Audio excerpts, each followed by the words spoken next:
What is going on, guys? I'm really hoping that I can title this video fixing my R32 Skyline. If that's the title, then spoiler alert, we fixed it. If that's not the title, then we're still working on it. Before I start, I just want to explain what's going on with it. The car is almost like it's going into limp mode, like it's not letting me rev the car at all. It'll be driving perfectly fine, then it'll limit the car to around 4,000 RPM, which is still like kind of drivable, but then it'll drop down to like 3,000 RPMs, and then it'll stay there, and then it'll go down to 2,000 RPM.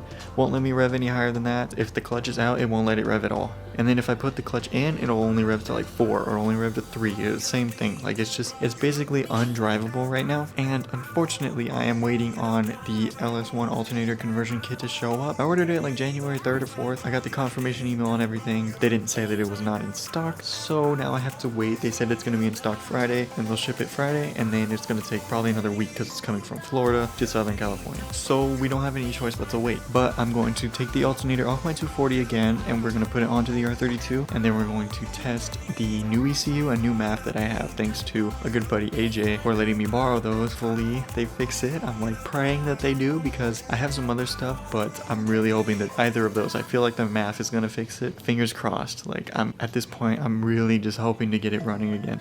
I also got this aeromotive fuel pressure regulator, which we can't install yet because I need another one of these to go onto the stock fuel rail, because we have the fuel rail that has 2 fuel pressure regulators, which is very strange. Oh wait, you know what? I don't need that. Actually, hold on. I just thought of something.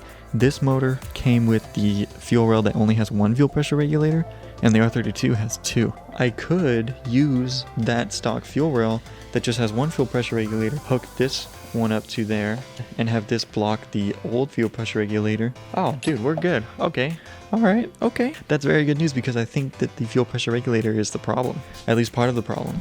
I also have this gauge because this doesn't come with a gauge, and the aeromotive gauge is like 40 bucks, and this one was like 12 bucks, so I'm gonna use that one. Okay, so that actually is a good thing, and that changes the plan just slightly. It just means there's a little bit more work for me to do, but we'll get it going. And right here we have our MAF and ECU from AJ, so hopefully those will fix it. I'm really hoping that the MAF fixes it, but we're gonna find out. So we're actually gonna hold off on installing this because I have these 2 fittings, but I don't have a plug for this side, so I can't install this yet. Also, I thought that my wideband went out on my 240, so I just got a new one and I put it in. Still doesn't work, so there has to be a wiring issue somewhere. So I have the old wideband in here, and I'm hoping it's still good, because if it is, I can throw it back on the 240 and I can use the new one on the Skyline once we get a standalone, so I don't have to buy another. So like I said, we have to take this alternator out. It's actually not too bad taking the alternator out of here, but it is such a pain in the ass to take it in and out of the Skyline. There's just so much in the way. We have to drop it down here, which it doesn't look like it would fit, but it actually does. You gotta like kind of mess with it, and it will fit. It's just such a pain in the ass. And then we gotta put it on and put the belts on and everything. Then we can change the MAF and the ECU and all that, see if we have any differences. So we have the alternator out. It only took like 10 minutes to get it out of the 240. Now we're gonna have so much fun just trying to get it in there.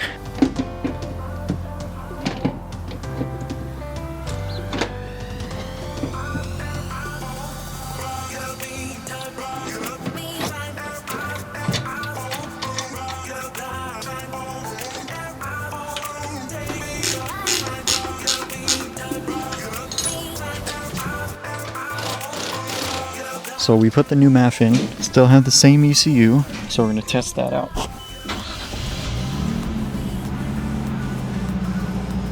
So immediately, car starts, which is good. We got to test the voltage at the alternator, make sure it's working. So we're going to let the car warm up, and then once it's good, we'll take it for a drive around the block, and we'll see if that fixes the issue. If not, we'll throw the ECU in, and hopefully that fixes it. And if that doesn't work, we're going to bypass the knock sensors and see if that fixes it. And that's all that we can do right now until tomorrow. I have the fitting for the fuel pressure regulator coming. So tomorrow, if this still doesn't work, then we can try that. Oh, another thing, I have a spare O2 sensor, so we can also see if that's the problem too. Okay. All right, the car's warmed up.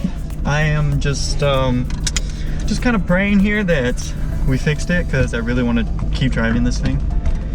So let's find out.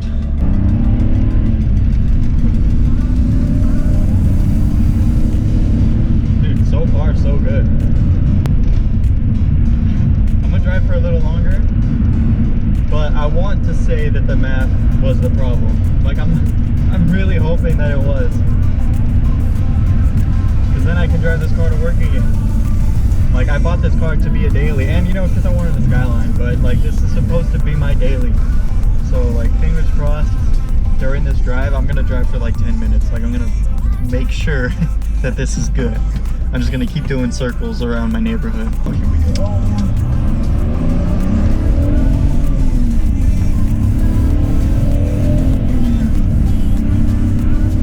I miss this car so much. Dude, this car, it's driving really good.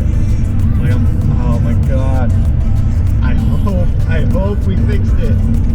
Oh, yeah, so I left the battery out of the car. Because we did that, the ECU got reset. So driving for a little longer than, like, say just a trip around the block to test everything will allow the ECU to go through everything and make sure that everything's working good. So if any codes are going to happen, they'll pop up on this drive. If nothing pops up on this drive and the car runs beautifully, I'm gonna go ahead and say that we fixed it, and I'm gonna be so happy.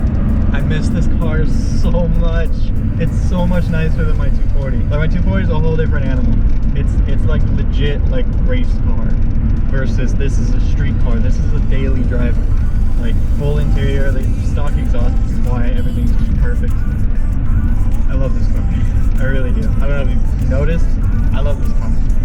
And honestly, like, I was like really sad that it was sitting down. I didn't want to do shit. I just wanted parts to show up so I could fix the car, and then parts are taking forever. And once I got a confirmation where they were saying, yeah, we're gonna ship it out Friday and it's probably gonna take about a week, I was just like, all right, you know what? We're gonna put in the work. We're gonna get this thing fixed ASAP. And it seems like it's fixed. I don't want to jinx it, but like, it seems like it's fixed. My Mishimoto thing, I'll give him a little belly rub for good luck. I'll do 2 more circles. We're about to complete a circle. I'll do 2 more and we'll see how the car's driving. I'm really hoping. I wonder how many times I've said that. I'm really hoping that the car is fixed. It definitely feels like that it is, but I can't assume that it is because I thought that it was before, and then it started happening again. Time to go home. Alright guys, so as you saw, the R32 is fixed. We won't know like 100% until I drive it to work tomorrow, and if everything's good then we'll be fine. But, you know, I'm very excited to be able to drive the car again. So that's going to be it for this video. Stay tuned. As you saw, we have a bunch of car parts that we still need to install on the R32, but we just don't have the time right now. We'll have to do that later. So we have a lot of content coming with the R32, so stay tuned for that. As well as we have some troubleshooting to do with the 240 to see what's going on with my wideband, so stay on the lookout for that too.